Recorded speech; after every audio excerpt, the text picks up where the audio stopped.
This week, Britain came under the heaviest attack in its history. This was Hitler's Blitzkrieg, or Lightning War. During a 9-month bombing campaign, the Nazis devastated 16 cities across England, Scotland, Wales and Northern Ireland. But as the war progressed, they widened their targets beyond our big cities and industrial heartlands. I'm Marlene Class, and in today's programme, I'm finding out why my hometown area also came under attack. 679 bombs fell on Norwich. Yes? I'll discover how the Nazis used an unlikely source to plot their devastation. This is a story of Hitler using a tourist guidebook in an attempt to destroy the heart and soul of England. And I'll take a flight I'll never forget. See that somebody was looking down on my hometown wanting to bomb it.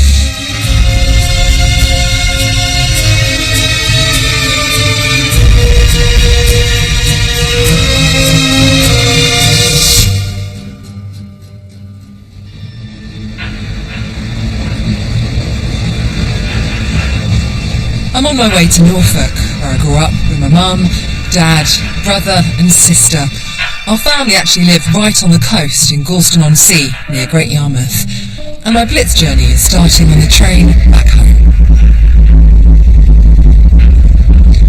I was quite surprised when I was asked to take part in this programme, namely because when I was at school I thought I pretty much knew all there was to know about the area. We learnt about the Vikings, we definitely learnt about the Romans, because I remember having to take that long walk all the way through Colchester. However, when it came to learning about World War II, I remember that we took a school trip all the way back down to London, would you believe? We walked around St Paul's, we learnt about the Blitz there, but there was no mention whatsoever of Norfolk. So I reckon the next few days are going to be pretty interesting.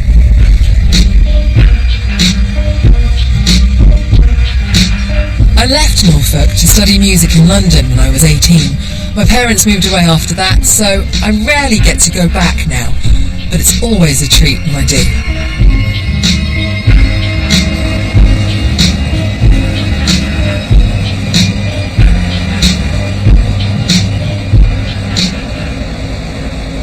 Got a bit of a knot in my stomach. I think it must be like excitement, but nothing has changed. Everything looks the same faces, same concourse, even the weather's the same. First up, my old house in Galston, around 20 miles from the heart of the city. The journey's hardly started and already I'm getting emotional. God, I didn't even think I'd think about it. I didn't even think I'd miss it. You come back and it's just quite... That room is right where the piano was, and you could walk back and forth. You could hear the piano playing all the time. I'd hear my sister playing and my brother. All these people, I know every single one of these houses. I've been in all of these houses. And then my girlfriends all lived down that way, so we'd have sleepovers and just walk back in our pyjamas.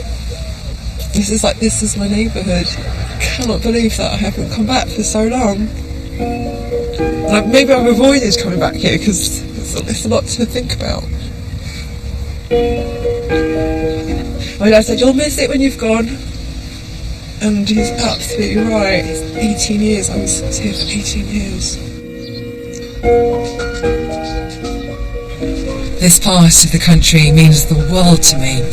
It's tranquil, picturesque, and the people are friendly and welcoming. Why on earth would anyone want to drop bombs here? Well, it turns out it was as much a target as our great ports and industrial cities. They were all hit in the first Blitz between September 1940 and May 1941. But Norfolk's turn came a year later. The raids were in revenge for the Allied bombing of the scenic German town of Lübeck. Hitler was outraged by the destruction.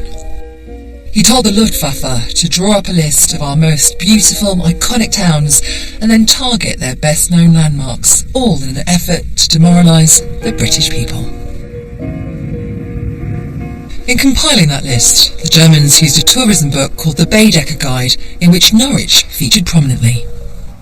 So, according to this Baedeker guide of 1937, Norwich is an irregularly built city of 126,000 inhabitants. Now, in the county town of Norfolk, besides its cathedral, it possesses over 30 old churches, more than any other city in the country except London, and numerous other interesting buildings. Its manufacturers include ladies' and children's shoes, mustard and starch, chocolate, silk, electrical machinery and domestic appliances, hardware and beer. The breeding of canaries is a minor industry. Destroying a city because of its history, culture or beauty seems extraordinary, but that was the precise aim of the so-called Baedeker Blitz. The Nazis attacked York, Canterbury, Exeter and Bath, and for 2 nights in 1942, Norwich. They descended from about 14,000 feet rapidly to 3. Chris Going is an aerial archaeologist. Today I'm meeting him and pilot Bill Giles on the former site of RAF Horsham, an old bomber station. Today it's home to Norwich Airport. From here we're recreating the journey of those Luftwaffe pilots back in 1942. I've been in a lot of planes a lot of times, however this one just feels a little bit different because I feel like I'm seeing it with different eyes, like the eyes of a bomber. I feel like I'm going on a bombing mission.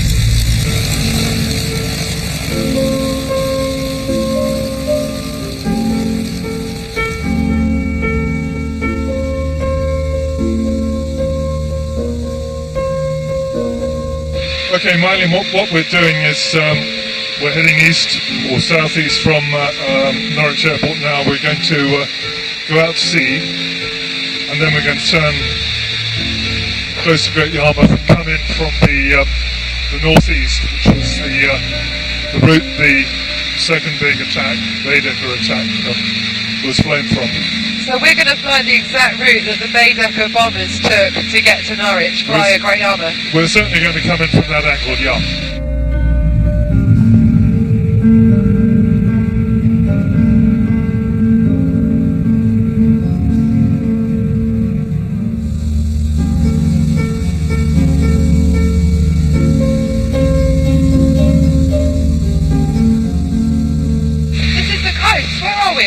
Gorliston's going to be off the wing.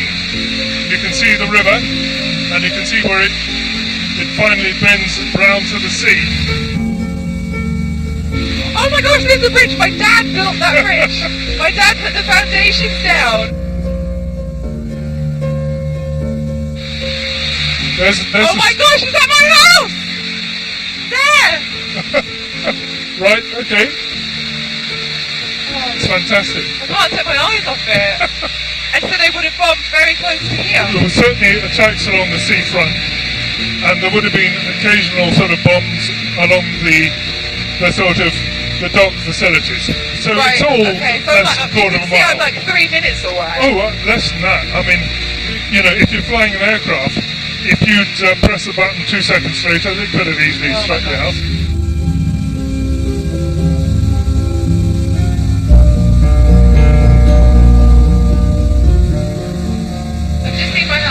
And I've just seen where they were attempting to drop their bombs, and it's a matter of minutes away, if that.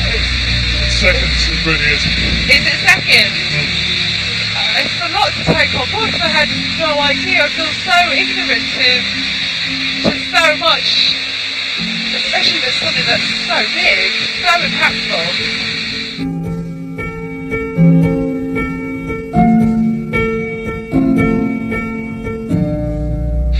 It was near full moon, so it's amazing what you can see, even if you've got full blackout. On a starry night, if you've got moonlight, it will reflect off water. You can see very clearly how the layout of the river and the coast, you knew exactly where you were, even if you saw a bit of it. You know, you think, right, okay, I'm over Yarmouth.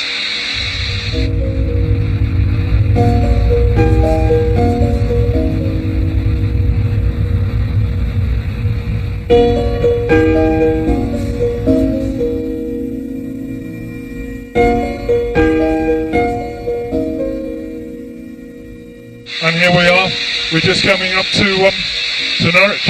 Wow. They'd be flying in the wake of the so-called Pathfinder force, whose job it was to identify the centre of the city. You see, the aiming point for this Baedeker attack, or all of them, was the railway station, the city railway station, just, close to the castle, northwest by the river. It was not the industrial heartland here.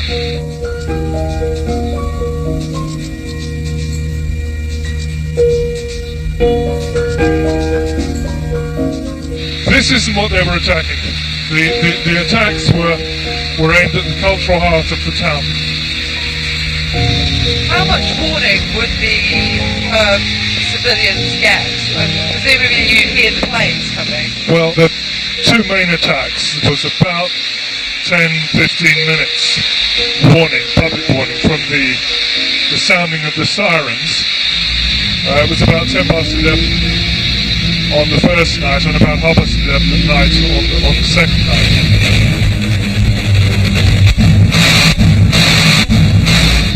What they tended to do was make quite sure that you didn't warn people unnecessarily, so you were fairly confident that they were going to end up in your area by the time you got the sirens publicly sounded.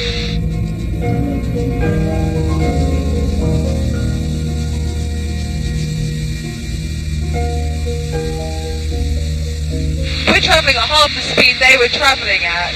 How hard is it to hit a target from this altitude? It's hard, but don't forget this was an area attack. They were aiming their bombs for the aiming point, but it did not matter to them if it went beyond.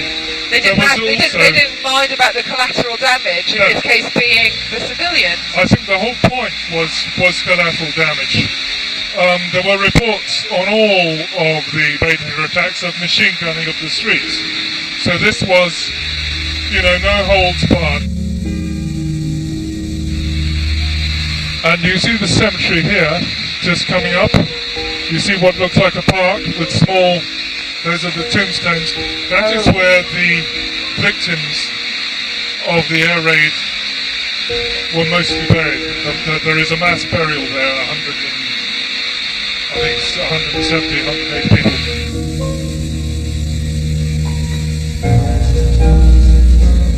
I've taken so much for granted just walking through this city, blinkers on, to school, back home. This whole city is alive for me. I just had no idea. It's already been quite an experience. I initially felt giddy at seeing my hometown from above, but imagining our plane was on a mission to drop bombs was pretty upsetting. But how successful were those Luftwaffe pilots, and how much damage did they cause on the ground?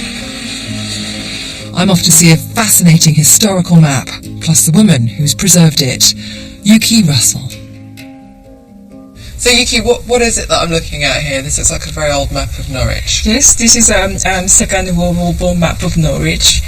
It shows that a bomb fell on the city from 1940 to 1944, featuring 679 paper labels showing that the bombs fell on the city.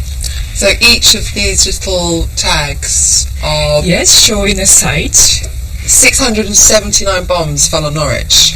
Yes, having said that, because there are so many holes that you can see that hasn't got any labels of anymore. So although we got the 679 here on this map, but I'm sure there are more than that.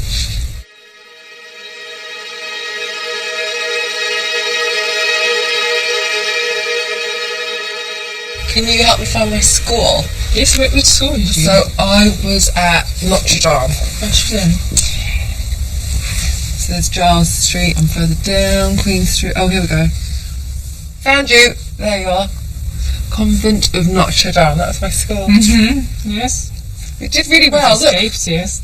It didn't get a single bomb, but everywhere else. Mm-hmm. So this just got completely annihilated. Look at this.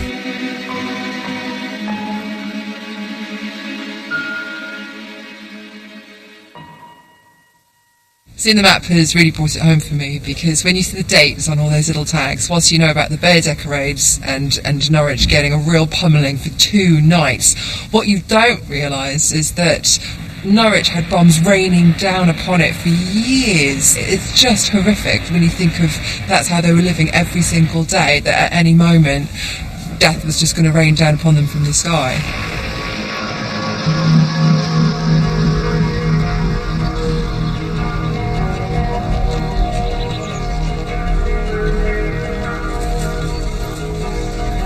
I've seen where the bombs fell, but I want to hear about what people's lives were like. Mike Bailey is a local artist whose paintings are still inspired by his childhood during those war years.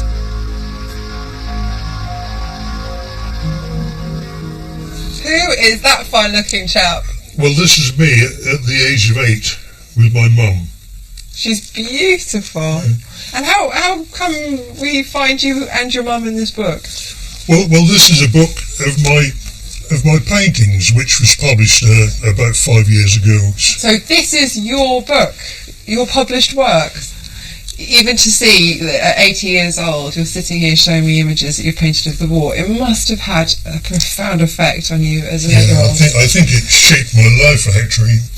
I was totally obsessed. All I cared about was aeroplanes, ships, tanks, guns, terrific, all exciting, bring it on. People think, oh my God, it must have been terrible for young children. But to horrible little boys like me, it wasn't horrible at all. The death and destruction passes over your head and you think, oh well, that's something that happens to everybody else. It can't happen to me or my family. But of course, with so many bombs falling, no one was immune to tragedy. Even an excited schoolboy like Mike. Well, my best friend, a guy called Reggie Wright, he was about 3 years older than me. He was 11. And on the Monday night, the first night of the Baedeker raids, actually I was round his house having tea. I left about 7 o'clock. Bye Reggie, see you tomorrow. Okay Mike. Fine, went home. Well, of course, next day Reggie was dead. They went down their shelter like everybody else. There was a bomb landed right on the spot, and I was told it blew the shelter out of the ground. Did you feel that loss? Well, it must have had an impact, but there was so much going on around you. It didn't have the same sort of impact as it would have done if I was a bit older. I'm a mum, and my girls are the same age Mike and his friends would have been during the Blitz. I can only imagine how his mother would have worried about their safety, but Mike remembers her fears well. I guess it was around about 11:30 or approximately so the siren went, but I was sound asleep in my room, and my mother came through and shook me awake. Get up, Mike, get up. The Germans are overhead. The siren's gone. So I hastily put some clothes on, scrambled bleary-eyed down the stairs out into the garden. I was absolutely transfixed by some flares, a line of flares which were slowly coming down over the city, and I remember my mother saying, "Don't stand there with your gawking, with your mouth open like an idiot. Get in the shelter." And I kept hesitating, watching these things, and finally she came out and grabbed me and dragged me into the shelter. And a few moments later, where I was standing, there was just a pile of rubble. If I'd have stayed there, I would have been killed. Yeah. Mama always knows best. Yes, yeah. I didn't think so at the time, but Norwich has again been raided, and a lot of damage has been done here as at Bath. Lives lost, people wounded, property destroyed. To the rest of the country, the raids are the final warning to be ready, for more raids are coming. When we emerged from the shelter next morning, the whole skyline was changed completely. This was just a pile of rubble. we finished up. Our house had all the majority of the tiles stripped off the roof. The windows blown out. This door was blown in, and it was laying on the sofa. The back door was somewhere in the garden, but funny enough, there was a vase of daffodils stood in the corner. You could have flicked me a finger and not to it, but they still stood there. Oh goodness. So the door's missing, the back door's missing, the windows have gone, the tiles are out, and the daffodils are still there. standing. It's really surprising to hear that, for some children at least, the Blitz felt like an exciting adventure. But of course, that didn't stop the adults from trying to keep them safe. I've heard about a network of tunnels under the nearby Norwich Grammar School. They were built to provide shelter for the pupils during air raids, and apparently they survived to this day. After a quick change of wardrobe, I'm going to get a guided tour by the current school archivist, John Walker. Whoa! Well, Mylene, this is the actual entrance we're going to use into the underground shelter. That looks insane. Well, this is actually the emergency exit. This whole network of shelters did extend across that far to the far corner there. Where the tree is. Well, you're making out that it looks pretty big underneath, but all I can see is well, it does develop space. It does develop into quite a system. Okay, well, after you. Right, here I go. No, I'm all right.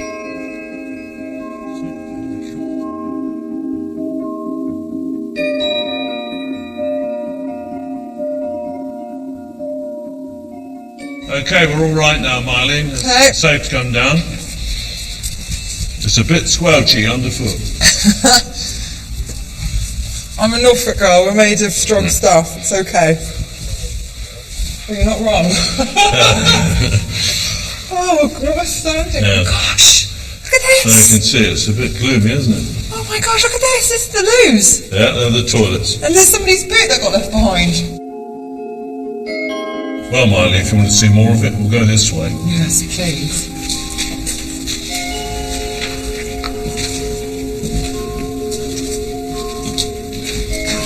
This is incredible. Well, we're in a long corridor now. There's several of these. This looks brand new. When was this built? Well, this was built in 1939. It only took a matter of weeks to build.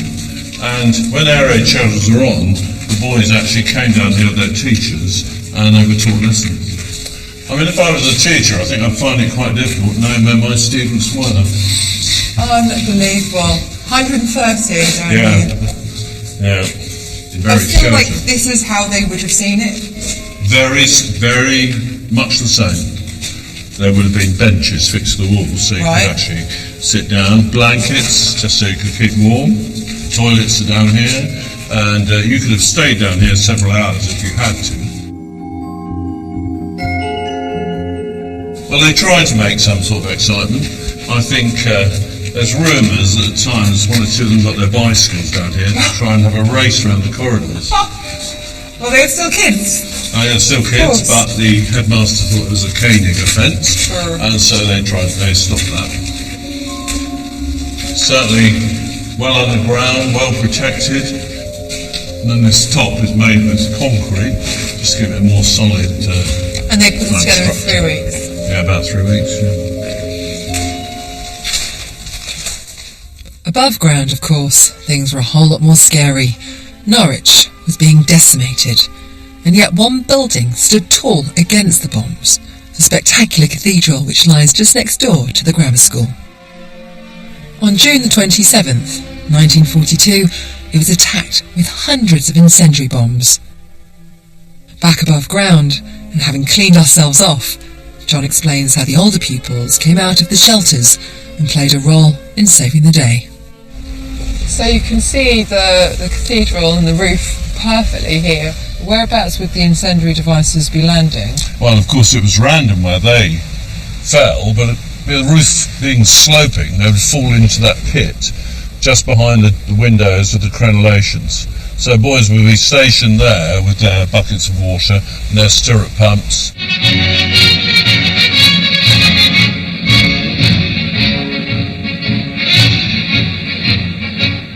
The main problem with incendiary bombs was fire. Armed with stirrup pumps and buckets of water, it was possible to deactivate the bombs before they caused too much damage, but it took courage and speed.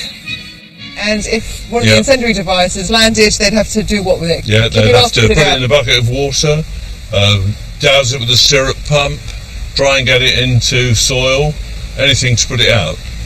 The thing was, you only had a certain time to do that. If you let it flare up about 5 minutes or so before it detonated. Unbelievable. And then all I can think about is health and safety these days. Nobody would be allowed to run around, let alone put out incendiary devices with buckets of water. It's certainly quite a dangerous space up there. Today you're not even allowed up there because of health and safety. There you go. So it's completely different, isn't it? So do you think that the actions of those boys, and they were boys, saved the cathedral? They helped save the cathedral, there is no doubt. By the time some of them had left the school at the end of the war, they were Spitfire pilots. Gosh. So actually they saw quite a lot of action. The survival of Norwich's most historic and impressive building would no doubt have been a blow to the Nazis' plans. The whole point of the Baedeker raids, after all, had been to target the heritage of Britain's most historic towns. It's certainly something the current canon thinks helped galvanise locals who were looking for hope in those dark days. Can you show me where exactly were the bombings here? Most of them were on the north and south transepts. Now, mercifully, because the cathedral's got this wonderful stone vault that you can see here, which is pretty impervious to bombs and to particularly lightweight incendiaries, the damage was sustained by the lead and the timber of the roof above, but nothing actually came down into the body of the cathedral. So the bombs weren't heavy enough to penetrate through the stone vault, and just such damage as was done was confined to the roof above.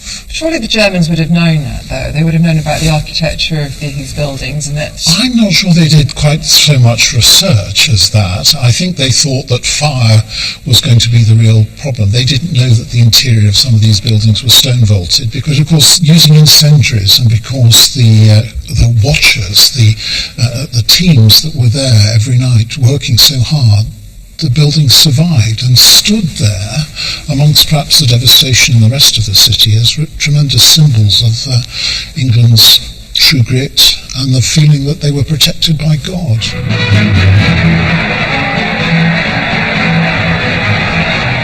Wherever he went, His Majesty received a great welcome.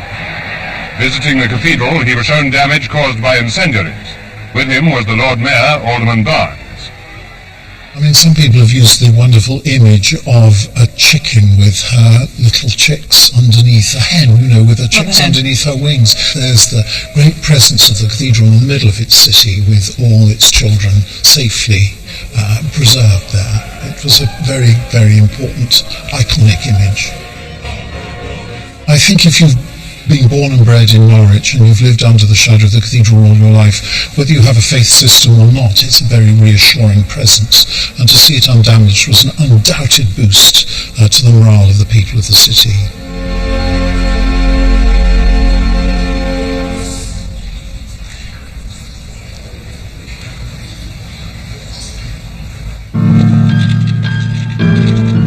There is no film of fires raging around the cathedral like those famous images from the City of London around St. Paul's.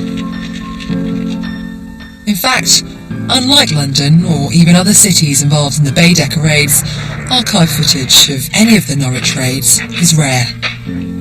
Thankfully, some locals fought hard to record the horrors that they and their neighbours faced. I've come to meet Judy Ball, whose dad, George Swain, was a photographer during the war. Whilst most people were running away from the bombs, he would be on his bike, cycling furiously towards the latest attack, camera in hand. Yeah, that's the camera he had. He just looks wonderful. I love the jacket, the corduroy. Yes, I suppose he was about 40 when that was taken. He was a brilliant photographer. Camera went everywhere. Even when he and my mum got married, the camera went on honeymoon with him. If he was in the car and he saw a fire engine or something and he had the camera with him, he had to turn around and follow the fire engine. The sirens would go off. Yep. You'd go into the shelter. Yep. And your dad would go off on his bike. What was happening to him? Weren't you worried? Was your mum worried? She must have been, but again, I don't remember. She never said anything. I know on one night she was shaking a lot, and I thought she was shaking. She said she was cold, but she told me later on that it was shaking with fear. Who's this? That's me. This is you? Yes, in my siren suit, and a lot of people don't even know what a siren suit is. I was just about to ask you. It's fabulous looking. It's like a onesie, isn't it? This is a siren suit. Yeah, and as soon as the siren went, we had to go down, and that would be on the chest in the hall, and that was to go over your pyjamas. Mum made one for her and one for me. So did everybody have a siren suit? Was this a thing? No. I think it all depended where you were, whether you had to go down to a shelter, to a cold shelter, because the shelters were cold, and they were damp, and there was a horrible smell. And in fact, I could still smell it when they built the Castle Mall, and they did the car park under the Castle Mall. And I was walking between floors, and that smell came back. I suppose it's the concrete, isn't it? The cement and that, and it just brought it all back. You've got the trigger of the smells and like the hot chocolate. Oh, burning chocolate. That's another smell. What does it remind you of? Well, it was when Cayley's factory got bombed. We had a big chocolate factory. The night that got bombed, the smell of chocolate, burning chocolate, sort of hung over the city. I mean, friends of mine, I know 2 or 3 of them, they went round the next day and they were actually picking up bits of chocolate from places to eat. Now look at this. How old are you? You look like a tiddler. Tiny. Yeah, I was about 4. I mean, it's brilliant that he was a photographer, because I've not seen anything like this. No, I had photographs. And there was the other one that went on the back of the book with me with the teddy bear. That became quite famous, that picture. So a gas mask for you and a gas mask for Teddy? Yes. That's sad, because here you can see blankets and pillows. Yes. And yes. That's terrible. Look, you can see the wallpaper. Yes. And it's a broken house. There were some awful scenes. Well, this is Norwich Under Fire. My dad wrote this book, a camera record, but here you are. Look, that's where it starts. For some of us, the siren was a warning of danger, calling us to seek shelter, but for others, it was a summons to duty. Wardens hurried to their posts or patrolled their areas. Fire guards put on their tin hats and got ready to man the pumps. All the civil defence workers sprang into action. As for me, as I loaded my camera and set out for the places where bombs were dropping, I felt that mine also was a war job, as exciting as any, and useful too. But it was not with any idea of making a book of them that I took these pictures. They were taken because I felt that such opportunities to picture historic events at the moments of their happening ought to be seized.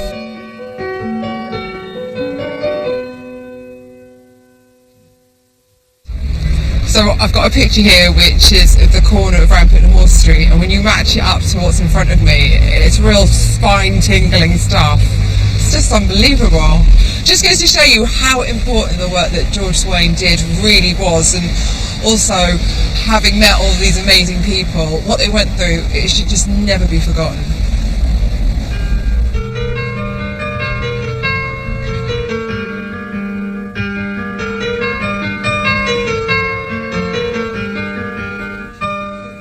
The Baedeker raids may have been targeting Norwich, but as I learned on my earlier flight with Chris, all through the war, bombs fell far and wide across the surrounding area, including Great Yarmouth. I'm heading there to meet local historian Colin Took and to brave the typical British seaside resort weather.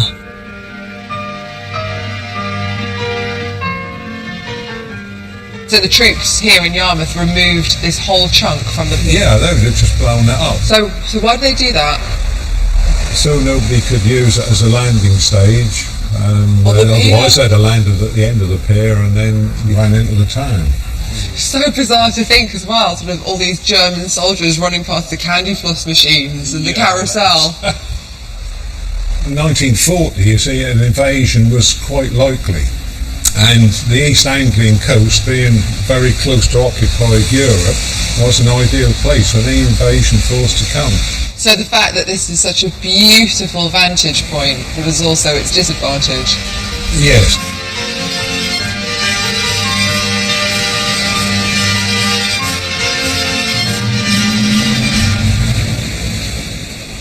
What if they landed on the beach?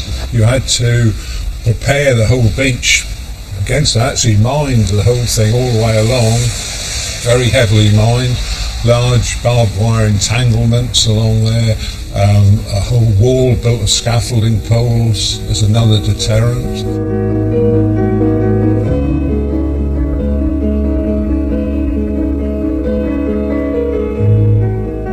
This is typical of the bomb damage in the town, because Yarmouth was bombed over 200 separate times, which is more than any other coastal town in the country. The reason we had so many bomb attacks was because the planes coming back from bombing inland, if they got chased out by fighters or too much anti-aircraft guns, or they couldn't find a target even, then on the way back, from the air you can see Yarmouth. Yarmouth's very, very easy to identify the footprint of Yarmouth, with the river on one side, sea on the other side. See, because when we were up in the plane, I mean, I'm no spotter, but even I could see where the air was, and I could figure out where Yarmouth was. Driven from the inland towns by night fighters, the Nazi bombers that were to blast Britain into subjection are now forced to make hit-and-run raids on harmless seaside towns. Scuttling across the channel, they drop their bombs at random and then make for home. In April 1941, largest raid of the war, when over 4,000 incendiary bombs were dropped on the centre of the town, plus a lot of high explosive bombs as well. So the whole of the town centre was set alight, and really that destroyed medieval Yarmouth. So population-wise, were there a lot of people living in Yarmouth at the time? In 1940 there was a large evacuation from the town. Children were evacuated from many seaside towns. In my head, or I don't know, from what I've been fed, I thought that all the children from London during the Blitz came to the countryside. They came to places like here. Well, strangely enough, the London children did come here at the beginning of the war. When the war first started, they evacuated children from London to coastal towns. And then they realised this was a very bad idea, and so the children, they were gone, and in June that year 3,500 Yarmouth children were evacuated on trains all in one day, and very soon after that a lot of the adult population left as well, because the livelihood of most people had gone during the war, because most people in Yarmouth relied on the holiday industry or the fishing industry for their livelihood. And these, of course, are both finished. You couldn't fish because there were mines. They wouldn't let you fish. Holidays, of course, were completely gone after 1939. That was the last holiday season.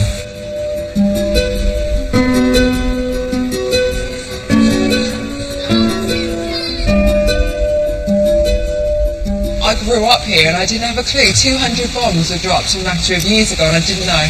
So why don't Yarmouth school children know about this, or even the locals? How come no one's got any idea? Once the war was over, you see, people forgot about it. They wanted to not remember the war anymore. Yarmouth had to rebuild, everybody had to rebuild, and they were more interested in building houses, get ready for the holiday seasons again. And the beach was cleared very quickly, all the barbed wire taken down, the pillboxes were taken down, and the seafront opened again.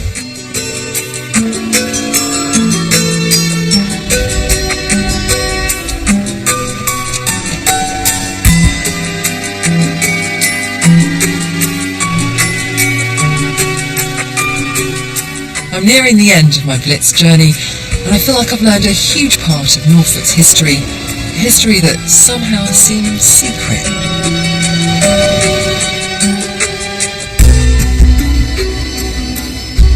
Coming face to face with some of the survivors who endured the bombs and uncertainty has been pretty emotional. It's so hard standing here on this beautiful beach to imagine it full of landmines and barbed wire and scaffolding, trying to keep any soldiers away, when you also then think just 200 feet in that direction there's Joyland, there's snails, there's candy floss. It's so hard to marry the two images, and you can completely understand why people wanted to forget about it. It's a seaside town.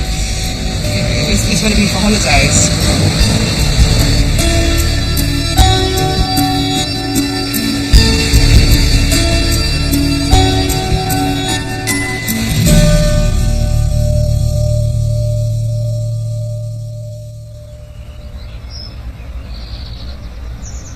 Before I finish, I want to pop in on someone who's very special to me.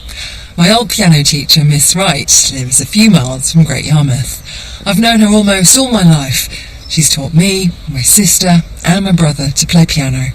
She's more than a teacher. She's family. Hello! Hello!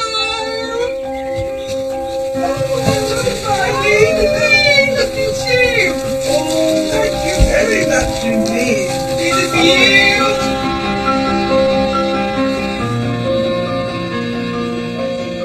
How old am I then, Miss Wright? 13? Your sister Jessie on the end. There's myself, there's my sister, there's my brother. John. I'm going to fill you in on what we've been up to because I think you're gonna really love it. We went up in a plane and I got to see my house from way up. Yeah, it was amazing. And just we also got to see the route that the German bombers would have taken. We've been to Norwich, and I've been to where the cathedral is, where the air raid shelters have been hidden. It's all from World War II. We saw where the incendiary devices were falling, and where all the children had to hide or help put out the fires. So I just wanted to know, because you and I've never discussed this. Did you have any experiences during the war? Yes, I did, yes. Well, we used to hide, when we had the sirens, we used to hide under the table. In this cottage? Yes, it was in the other room, actually. I know the table you mean. Do you mean the one in the alcove? Where you used to give me like lemon cake and sandwiches? Yes, that's right, yes. Like that little table? Yeah. That was your air raid shelter? Yes. And do you remember seeing any damage or hearing any bombs? Yes, there was just down the road we had incendiary bombs, and also at Border Lane there was a gun site. So how old were you then, Miss Wright? I think I was about 15. So you're old enough to really remember how you felt and... Oh, yes, indeed. Were you frightened or what did you feel? Yes, it wasn't very nice. I mean, we had the gas masks. I think we were always frightened until the war ended, really. So what did you do during the war? Well, I had scarlet fever.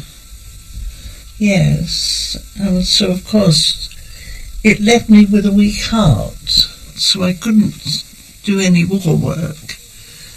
But we had a doctor of music come to our village. All the organists were called up, you see. Oh, okay. Yes.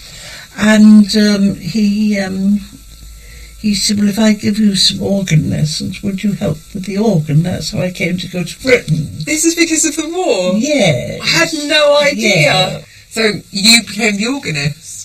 Well, I was the organist of Fritton Church, yes. Because all the other organists had been deployed elsewhere? Yes. No idea that's why you learnt the piano. And then also he said, well, I think really that you make a good teacher.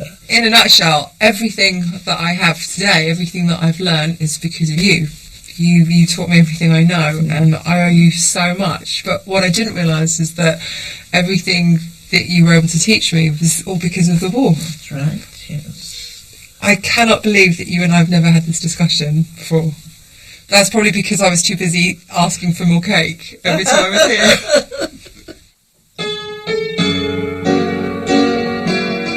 Before I say my goodbyes, I can't resist playing a duet with my piano teacher on the piano on which I learnt so much.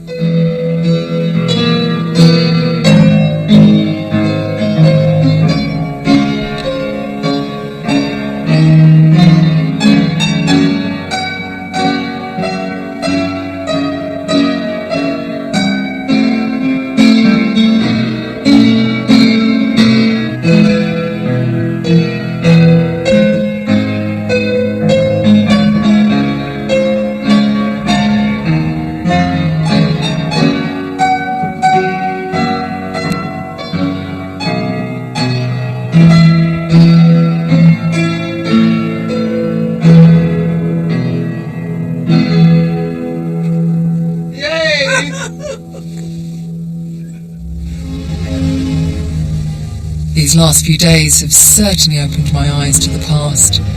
I've heard about the bombs that fell, the scale of their destruction, and the reasons why our our wartime enemy decided to target this most beautiful part of the country.